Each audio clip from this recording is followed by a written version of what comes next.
مساء الخير. 3 أيام وما تزال انتفاضة أهالي منطقة منبج تتسع ضد ميليشيا قسد التي تفرض سيطرتها على المدينة بقوة السلاح والدعم الأمريكي المباشر رغم سحب واشنطن قواتها قبل عامين وإدخال ميليشيا نظام أسد لعدة ساعات أمام أعين الكاميرات، وذلك لإيهام تركيا بخروج ميليشيا قسد من منطقة غرب نهر الفرات، والتي كانت أنقرة ترفع صوت المدافع لمساندة الجيش الوطني في معاركه على الأرض في إطار عملية نبع السلام التي توقفت عند منطقتي رأس العين بالحسكة وتل أبيض بالرقة. إذن هي منبج المدينة الجدلية المفصلية في الاتفاقيات الدولية وذات الغالبية العربية، والتي تدخل ضمن 30 كيلومترا المتفق عليها بين الأتراك وباقي اللاعبين الدوليين على الخارطة السورية لتحصيل مصالحهم، دون طبعا أي اهتمام بالشعب السوري في أي منطقة كانت وتحت أي سلطة أمر واقع. وأحدى هذه السلطات ميليشيا قسد التي قرر أهالي منبج مواجهتها هي ومشغليها الأمريكيين بالمظاهرات السلمية بعد سنوات من تجاهل مطالبهم الرافضة لاستخدامهم كوقود حرب للميليشيا التي تجندهم إجباريا لتزوجهم في الصفوف الأمامية لملاقاة مصيرهم المحتوم، وعند تقاسم غنائم النفط والزراعة تتناساهم وتتركهم دون أي اهتمام، لا لشيء، فقط لأنهم مواطنون من الدرجة الثانية حسب طريقة تفكيرها العنصرية. فإن تركيا مما يجري في منطقة منبج الاستراتيجية والمهمة عسكريا ليس فقط بنظرها وإنما بنظر ميليشيا قسد ذاتها. وهل ستكتفي تركيا بتوجيهاتها لشيوخ العشائر السورية والحكومة المؤقتة بإصدار بيانات التنديد بانتهاكات ميليشيا قسد بحق أهالي منبج؟ لماذا لا تستخدم تركيا حقها بالاتفاقيات الدولية للسيطرة على منبج؟ أليس ضمن البنود السرية لاتفاق أضن المبرم بين تركيا ونظام أسد حق التوغل لمسافة 30 كيلومترا أو حتى الطريق الدولي M4؟ وكيف يمكن لأهالي منبج الاستمرار في انتفاضتهم السلمية دون أي دعم من قبل الحكومة المؤقتة وجيشها الوطني؟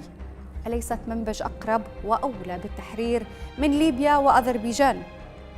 وهل ستغير تركيا موقفها بعد التأكيدات على استبدال ميليشيا قسد لعناصرها بآخرين تابعين لحزب العمال الكردستاني استجلبتهم من جبال قنديل؟ ما الذي سيحرك الشعور لدى الأتراك بالخطر على أمنهم القومي أكثر من ذلك؟ وهل ستصدق قسد فعلا في بيانها الأخير الراضخ لمطالب المتظاهرين بإيقاف حملة التجنيد الإجباري وإطلاق سراح المعتقلين ومحاسبة مطلقي النار على المظاهرات، أم هي فقط مناورة مكشوفة لميليشيا قسد سبق أن اعتمدتها مرات عدة؟ هذا ما سنناقشه في هذه الحلقة من هنا سوريا. أهلا بكم.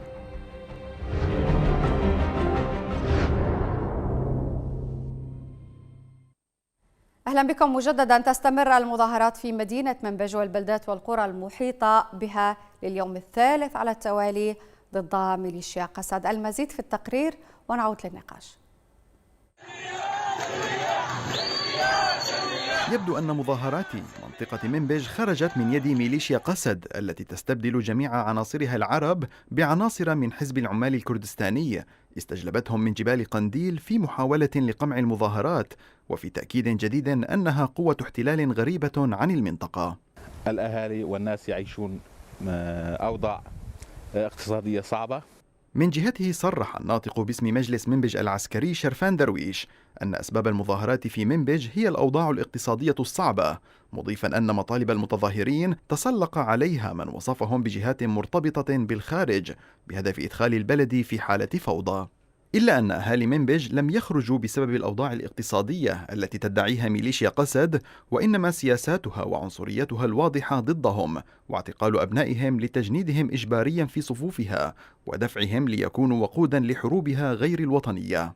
فأهالي منبج جميعا يثورون منذ 3 أيام ضد ميليشيا قسد ولم يتوقفوا عن مظاهراتهم السلمية رغم إطلاق النار المباشر عليهم الذي تسبب بمقتل 5 أشخاص وجرح 40 آخرين حسب الإحصائيات الواردة من داخل المنطقة التي تغلقها ميليشيا قسد وتفرض حظر تجوال فيها وتمنع دخول المواد الغذائية إليها لمنع استمرار المظاهرات من خلال حواجزها الأمنية التي يفر عناصرها أمام المتظاهرين وحجارتهم. إصرار المنبجيين على مطالبهم برحيل ميليشيا قسد عن مدينتهم وقراهم لم يتلقفه أحد سوى بيان داعم من مجلس القبائل والعشائر السورية وآخر من الحكومة المؤقتة تطالب المجتمع الدولي بحماية أهالي منبج، فيما عناصر جيشها الوطني يقفون على بعد كيلومترات قليلة في الحواجز ليأخذوا الأموال من السيارات العابرة، الأمر الذي يعكس تبدل الأولويات والولاءات لبندقية ترفع علم الثورة. فما ينتظر هؤلاء لنجدة أهلهم في منبج؟ هل هي الأوامر التركية التي لم تر بعد ما يجري هناك تهديدا لأمنها القومي رغم أنها ضمن 30 كيلومترا المسموح لتركيا التوغل فيها بموجب الاتفاقيات السرية والعلنية بين أنقرة وواشنطن وموسكو وحتى نظام أسد نفسه؟ وللحديث أكثر عما يجري في منبج ينضم إلينا الكاتب والمحلل السياسي طه عودة أوغلو من اسطنبول، كما ينضم إلينا أيضا الصحفي لوند حسين من ألمانيا دوسلدورف، والناشط الإعلامي عبد الباسط عليان ينضم إلينا من أنطاكيا. مساء الخير وأهلا بكم جميعا. عبد الباسط، دعني أبدأ معك بحكم أنه حضرتك من أبناء مدينة منبج، كيف يبدو الوضع الآن وخصوصا بعد البيان الذي أصدرته ميليشيا قسد؟ هذا البيان ليس إلا محاولة لامتصاص الانتفاضة التي بدأت منذ 3 أيام كما تفضلتم في التقرير. هذه الحادثة تكررت مرارا، كلما خرجت ميليشيات قسد بقرار يضيق الخناق أكثر على الشعب في المدينة وريفها، تعود تحاول الالتفاف على الاحتجاجات. طبعا الاحتجاجات مستمرة وإن كانت تفتر قليلا وتشتد تارة أخرى، لكن هذه المرة المختلف فيها كما تفضلتم في التقرير، المختلف فيها أن هناك مزيد من الشهداء. اليوم أصبح عدد الشهداء 6 شهداء بعد أن ارتقى سادسهم متأثرا بجراحه التي تعرض لها أو أصيب بها منذ البارحة. نعم. بالإضافة إلى عدد من الجرحى. هذه المظاهرات وهذه الانتفاضة لم يسبقها أي انتفاضة أخرى بهذا الزخم وبهذا الحجم وبهذه التضحيات الكبيرة. ردة الفعل واحدة، يلتفون عندما يجدون من يعارضهم، يلتفون يحاولون أن يكسروا المعارضة بكل الوسائل والطرق، ثم إن لم يستطيعوا يحاولوا الالتفاف عليها عبر كركوزات ما يسمى بشيوخ القبائل كما رأينا في بيانهم اليوم الذي خرجوا به. هؤلاء هم مجرد كركوزات كما أسلفنا. نعم. سنعود إلى موقف شيوخ القبائل والوجهاء في مدينة منبج، ولكن دعني أسأل الأستاذ لوند عن وجهة نظره بما يجري في منبج وأيضا عن الطريقة التي تعاملت بها ميليشيا قسد مع المدنيين في مدينة منبج. بصراحة أن التعامل بأسلوب النار مع المتظاهرين السلميين هو أسلوب أمني يرتقي إلى جرائم حرب، ولا نرغب أن تتصاعد الأمور إلى هذه الدرجة. بكل صراحة ما أعلن اليوم عنه بعد المظاهرات ولأول مرة بكل صراحة في كل مناطق الإدارة الذاتية التي تحكمها حزب PYD وميليشياته، لأول مرة بهذا الزخم الكبير يتظاهر المواطنين ضد القرارات والإجراءات التي تفرض من قبل هذه الإدارة على كافة القاطنين في المنطقة، ليست فقط المكون العربي في منبج كما جاء في تقريركم التعامل معهم على أساس أنهم مواطنين من الدرجة الثانية. يتم التعامل مع كل الشعب بنظرة فوقية، بنظرة دونية، محاولة فرض هيمنتهم على المنطقة. طبعا أنتم يعني بالنسبة لميليشيا قسد أستاذ لاوند، من هم المواطنين الدرجة الأولى بالنسبة لها؟ لا يوجد لديهم مواطن من الدرجة الأولى أو الدرجة الثانية. باعتقادي هذه الإدارة لا تمثل الشعب، لا تمثل المواطن أيا كان مكونه. نحن الكرد عانينا منهم أكثر من أهالي منبج، لدينا أكثر من عشرات المختطفين وعشرات المغيبين لا نعرف مصيرهم للآن. أمير حامد أين؟ أبو عادل أين؟ فؤاد إبراهيم أين؟ هؤلاء كلهم يعني إذن ممارسات ميليشيا قسد في المناطق التي تستولي عليها لا تفرق بين عربي وكردي مطلقاً. نعم. مطلقاً. طب أستاذ طه، يعني هذا ما يجري اليوم في منبج، وكما نعلم يعني منبج وتل رفعت تخضع لاتفاقيات بين تركيا وروسيا، وتعتبر ضمن 30 كيلومتر الذي يعني موقع عليه في اتفاقية أضنا. أين هي تركيا مما يجري اليوم من ممارسات من قبل ميليشيا قسد بحق الأهالي في تلك المناطق؟ نعم، تحياتي لك يا أستاذ أحلام وضيوفك الكرام. يعني من دون شك يعني أعتقد كما تذكرت قبل قليل كانت هناك مشكلة ما بين تركيا والولايات المتحدة الأمريكية في عام 2018 فيما يتعلق بمنبج، وتم التوصل إلى اتفاق مع الروس بعد يعني الحرب، وخاصة فيما يتعلق بإخراج الوحدات الكردية من تلك المنطقة، ولكن هذا الاتفاق لم يتم تنفيذه أو تم الإيفاء به. على الصعيد الآخر التحركات التركية حول ما يجري في منبج، هناك انزعاج تركي، هناك تحركات من قبل الجيش الوطني، ولكن أنا لا أتصور أستبعد يعني أن تقدم أنقرة على هذه. طيب لماذا تلتزم أنقرة اليوم أستاذ طه باتفاقيات لم تلتزم بها باقي الأطراف؟ يعني كما ذكرت أنه الاتفاق لم تلتزم فيه الولايات المتحدة الأمريكية، ولكن إلى هذه الساعة يعني تركيا تلتزم باتفاقاتها مع باقي الأطراف أو اللاعبين الدوليين. يعني أنقرة تعي تماما بأن يعني القوة التي تحرك قوات قسد في منبج هي الولايات المتحدة الأمريكية، وتحركات والتي حصلت في الفترة الأخيرة من يعني عمليات الغلاء وعمليات التجديد وهذه المظاهرات التي خرجت في منبج من دون شك يعني هي تعتبر أداة من قبل واشنطن، ولكن أنقرة التي أبرمت اتفاقيات إن كانت مع الأمريكان من جهة ومع الروس من جهة لا تستطيع أن تقدم على هذه الخطوة كما أشرت لك، لأن هناك ضغوط عليها إن كانت فيما يتعلق ليس على ساحة منبج ولكن على ساحات مختلفة، إن كانت في إدلب فيما يتعلق بالروس أو في منطقة شرق الفرات فيما يتعلق بالولايات المتحدة الأمريكية. لذا أعتقد أن الكرة حاليا هي في ملعب الولايات المتحدة الأمريكية، وأيضا يعني الدول الكبرى اللاعبة على الساحة السورية، ولكن يعني أنا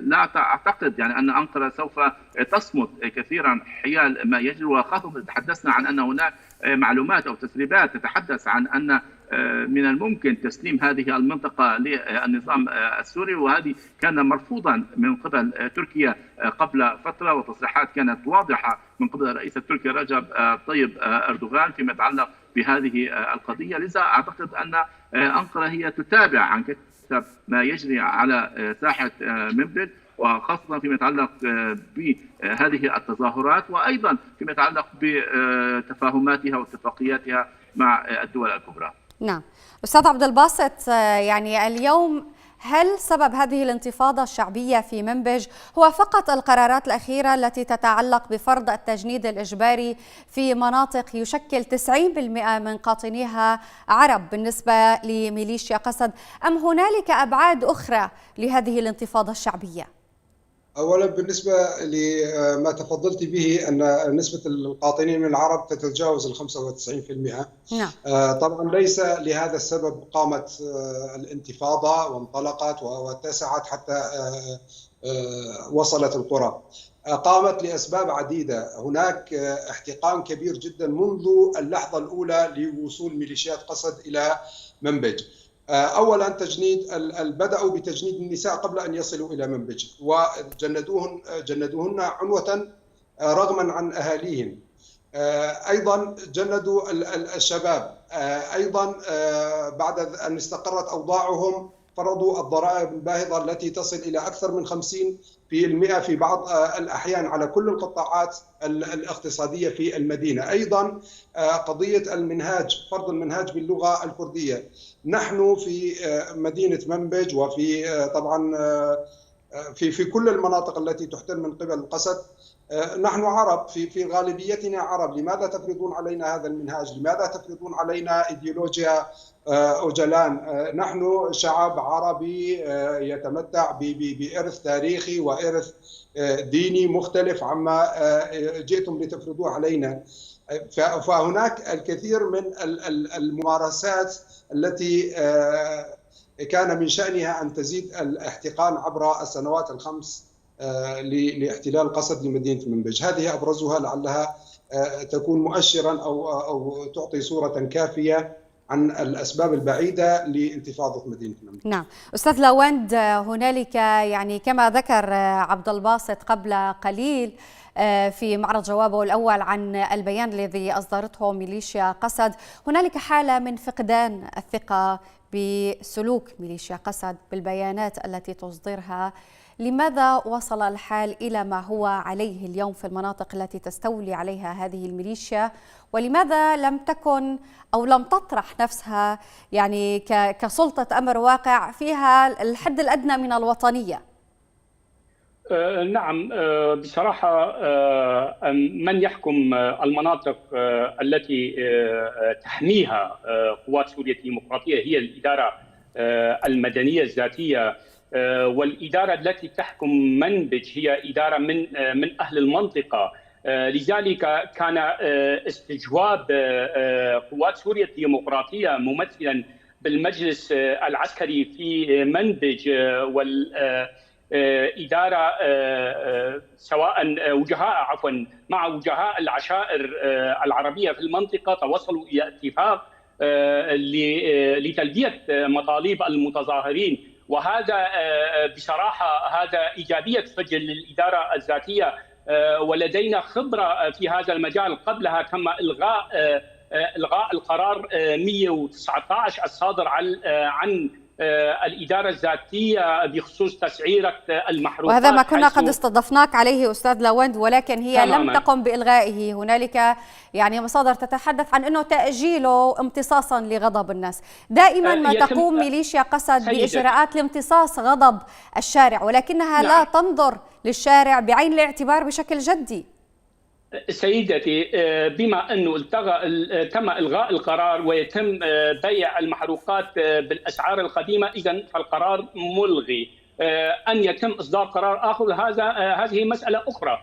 بالنسبة لمنبج والتظاهرات وما أثمر عنه نتيجة الاجتماع اليوم بين وجهاء العشائر والإدارة العسكرية والإدارة المدنية، بصراحة هي إيجابية.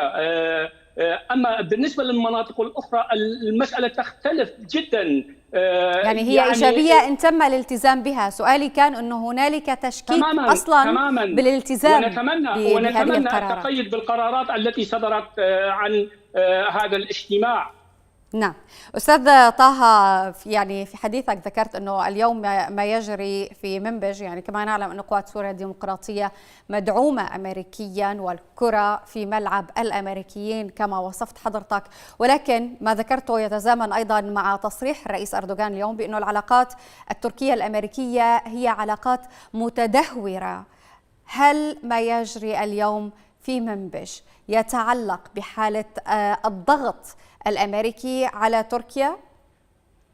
نعم، يعني من دون شك يعني أعتقد هناك أوراق تستخدمها الولايات المتحدة الأمريكية ضد تركيا في ساحات مختلفة، ومنها الساحة السورية. أشرت لك قبل قليل بأن كانت هناك محاولات من قبل أنقرة في الفترة الماضية للتدخل في منبج، ولكن دائما الولايات المتحدة الأمريكية كانت تقف بالمرصاد بالنسبة لتركيا، وهي عطلت كل المحاولات التركية فيما يتعلق بهذه المنطقة. وتتذكرين في 2019 الحرب أو العملية العسكرية شنتها تركيا، كانت هناك المحاولات الأمريكية هي وقفت دائما بجانب قوات قسد، وعلى الرغم من التصريحات الأمريكية أبان إدارة ترامب هي ركزت بشكل كبير على موضوع المحافظة على هذه القوات مع المحافظة على علاقاتها مع أنقرة، ولكن خلال الفترة الأخيرة الماضية ومنذ وصول الرئيس بايدن ما زال التوتر هو سيد الموقف، ودائما نسمع تصريحات هي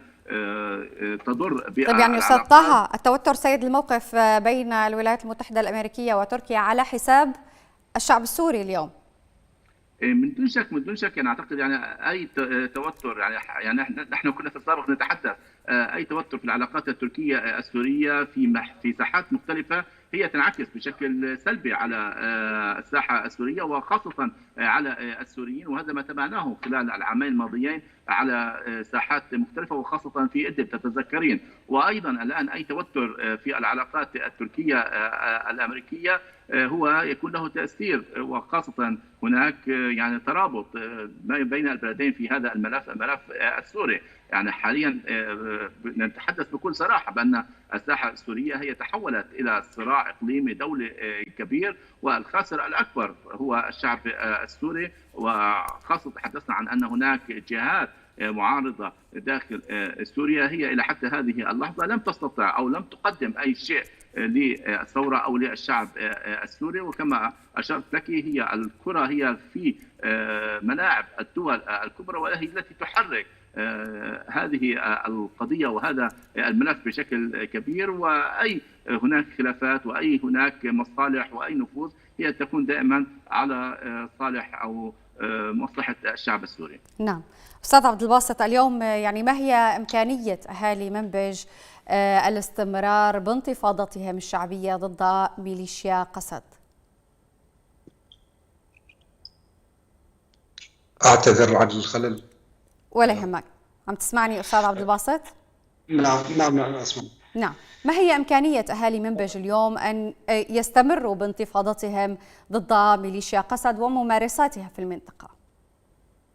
والله الأفق مغلق تماما أمام أهالي منبج، يعني منذ ما قبل أن تبدأ الانتفاضة كان الأفق مغلق وما يزال مغلق، وربما يعني تتطور الأحداث والتفاعلات من الدول الإقليمية والدول المؤثرة الفاعلة في الملف السوري ستتطور بطريقة خطيرة، يعني تنعكس على أهالي منبج بشكل مباشر. هذا بالإضافة إلى زيادة الممارسات القمعية من قبل سلطات الأمر الواقع. لكن ما هو الحل؟ الحل ببساطة، الحل هو أن نثبت على مواقفنا ومبادئنا. الحل هو أن نبقى أن نطالب بالحرية بكل الأشكال السلمية والأشكال المباحة والمتفق عليها. ممكن هناك أيضا نصيحة، وهذا واجب ليست مجرد يعني رأي، هذا واجب على كل إنسان حر وينتمي إلى تراب هذا الوطن أن يسحب أبنائه من هذه العصابة المارقة. فقط اسحبوا أبنائكم من عصابات قسد وتنتهي المشكلة. قسد تحكم ثلث سوريا تقريبا ببضعة آلاف، فقط بضعة آلاف جاءوا من جبال قنديل. نحن سوريون أكراد عرب تركمان من كل المكونات، نحن لا مشكلة بيننا. قمنا ثرنا ضد النظام، أنتم فرضتم علينا أجندة من عابرة للحدود. نعم.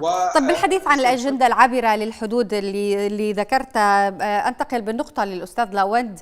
أيضا المصادر ذكرت أستاذ لاوند أنه ميليشيا قسد قامت باستجلاب عناصر من حزب العمال الكردستاني لوضعهم على الحواجز وإطلاق النار ومواجهة المظاهرات.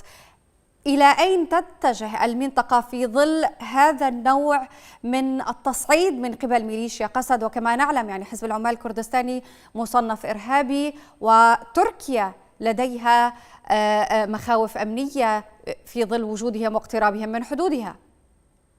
نعم، منذ انطلاقة مبادرة القائد مظلوم عبدي بإطلاق الحوار الكردي عندها كانت المطالب الكردية بشكل رئيسي طرد مقاتلي حزب العمال الكردستاني، سواء كانوا أتراكا أم من أكراد تركيا أو أكراد إيران أو أكراد العراق من أراضي كردستان سوريا. للأسف الحوار للآن لم يتم. يتحدث تقريركم وكذلك ضيفك عبد الباسط عن القوات المارقة أو القوات الآتية من خارج الحدود. الجيش التركي أليست قوات مارقة؟ ألم تحتل مناطق من كردستان سوريا؟ كذلك مقاتلي داعش الذين طردوا من منبج والرقة ودير الزور بوساطة قوات سوريا الديمقراطية، ألم يتم تأهيلهم وتدريبهم مرة أخرى، وأغلبهم الآن قادة ومقاتلين في صفوف ميليشيات الجيش الوطني، ما يسمى بالجيش الوطني؟ أليسوا هؤلاء أيضا عابرين للحدود؟ معظم مقاتلي داعش الذين الآن في المناطق المحتلة سواء سريكانية أو تل أبيض أو عفرين هم أيضا قوات خارجة. طيب دعني أترك فرصة للأستاذ عبد الباسط للرد على النقاط اللي طرحتها أستاذ لاوند. أكمل للنقطة، سواء أكانوا خارج الحدود أو سواء أكانوا من محافظات أخرى الذين يحكمون عفرين اليوم أمثال أبو عنشة وغيره، تلك البنادق المرتزقة والمستأجرة من قبل النظام التركي. تركيا وروسيا والنظام السوري تبحث عن مصالحها، لا يهمهم الشعب السوري أكانوا أكرادا أم عربا. طيب أم باقي وضحت النقاط اللي طرحتها يا أستاذ لاوند. دعني أترك فرصة للأستاذ عبد الباسط للرد على هذه النقاط. أستاذ عبد الباسط. أولا لا أدري ما الذي استفزك أخي لاوند، مع الأسف الشديد أجدك استفزيت من كلمة الميليشيات العابرة للحدود. الآن من يحكم سوريا أو من يحكم المناطق الخاضعة لقسد نعرف أنهم جاءوا من جبال قنديل، هذه بديهة أصبحت عند الجميع. أما ما تتحدث به عن أننا مرتزقة لتركيا أو غيرها، نحن لسنا مرتزقة. الآن موضوعنا وموضوع الحلقة هو مدينة منبج، جاءوها أشخاص من خارج سوريا بغض النظر عن الجهة التي جاءوا منها، وجاءوا يفرضون عليها أوجلان من هو، إلى أي دولة ينتمي، إلى أي قومية ينتمي. يعني هو لا ينتمي إلينا لا تاريخا ولا حضارة ولا اجتماعيا ولا سياسيا. يعني لماذا أرسلوا إلينا رجال قنديل ليحكمونا؟ نحن نعلم أن من يحكم مدينة منبج ومن يحكم كل مناطق قسد، نحن نعلم أنهم بضعة أشخاص جاءوا من قنديل. طيب يعني على ذكر أيضا من جاء من جبال قنديل عناصر حزب العمال الكردستاني، أستاذ طه أعود إليك في هذه النقطة أيضا. اليوم إذ يتواجد عناصر حزب العمال الكردستاني المصنف إرهابيا على اللوائح التركية في مدينة منبج، ما هي خيارات تركيا؟ هل من الممكن أن تقوم بعمل عسكري في تلك المناطق؟